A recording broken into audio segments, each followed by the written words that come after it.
الحمد للہ رب العالمین الصلاۃ والسلام علی سید الانبیاء والمرسلین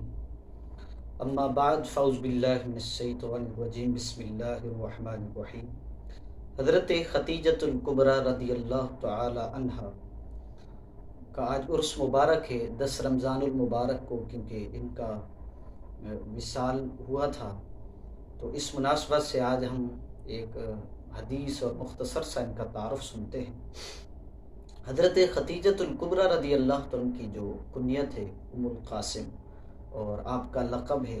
الکبریٰ، حضرت ابراہیم رضی اللہ تعالیٰ کے سوا جو حضور علیہ الصلوۃ والسلام کی اولاد ہے وہ انہی سے ہے، اور آپ کی جو ولادت ہے وہ عام الفیل سے 15 سال قبل ہوئی، اور آپ کی جو وصال ہے وہ اعلان نبوت کے 10ویں سال 10 رمضان المبارک کو ہوا، اور آپ کی جو مزار اقدس ہے وہ جنت المعلیٰ کے اندر ہے، اور یہ وہ خاتون جنت ہے۔ تاریخ کے اندر اگر آپ تاریخ کا مطالعہ کریں تو عورتوں میں سب سے پہلے جو ایمان لانے والی ہے یہ وہ خاتون ہے، اور اسلام کو ان کے مال سے بہت تقویت ہوئی اور بہت فائدہ ہوا، اور حضور علیہ الصلوۃ والسلام کی زندگی کے اندر جو ساتھ دینے والی خاتون ہے، اور حضور علیہ الصلوۃ والسلام کی زندگی اور اسلام کے ساتھ جو تعاون کرنے والی خاتون ہے وہ حضرت خدیجۃ الکبریٰ ہیں۔ ان کے متعلق حضور علیہ الصلوۃ والسلام نے ایک حدیث بیان فرمائی، سنیے گا۔ ویسے تو یہ بہت بڑی کمال کی بات ہے کہ بیوی ہو کر، زوجہ ہو کر اپنے شوہر کی فضیلت بیان کرے اور شوہر سے اتنی محبت کرے، تو شوہر کا ایک بہت بڑا مقام ہے، اور وہ ایک اعلیٰ معیار کا شوہر ہوگا، اور اگر شوہر ہو کر اپنی بیوی کی فضیلت اور بیان کرے تو یہ ایک بیوی کا بڑا اعلیٰ مقام اور اعلیٰ معیار ہوگا، اور بہت بڑی فضیلت ہوگی اس کے لیے، کیونکہ آج معاشرے کے اندر آپ دیکھ لیں یا تو جھگڑے ہوتے ہیں یا تو کسی نہ کسی معاملات کے اندر، آج ہمارے گھروں کے اندر جھگڑے یا کچھ نہ کچھ معاملات ہوتے رہتے ہیں۔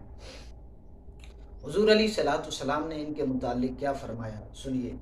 حضور علیہ الصلوۃ والسلام نے فرمایا، حضرت خدیجہ سے بہتر مجھے کوئی بیوی نہ ملی،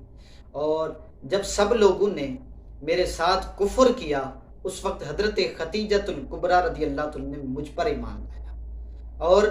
جس وقت کوئی شخص مجھے کوئی چیز دینے کے لیے تیار نہیں تھا اس وقت حضرت خدیجۃ الکبریٰ رضی اللہ عنہ نے مجھے اپنا سارا مال دیا،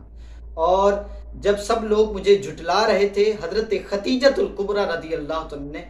میری تصدیق کی، اور اللہ پاک نے مجھے ان سے اولاد عطا فرمائی۔ اب یہ حضور علیہ الصلوۃ والسلام نے حضرت خدیجۃ الکبریٰ کی فضیلت پر بیان فرمایا،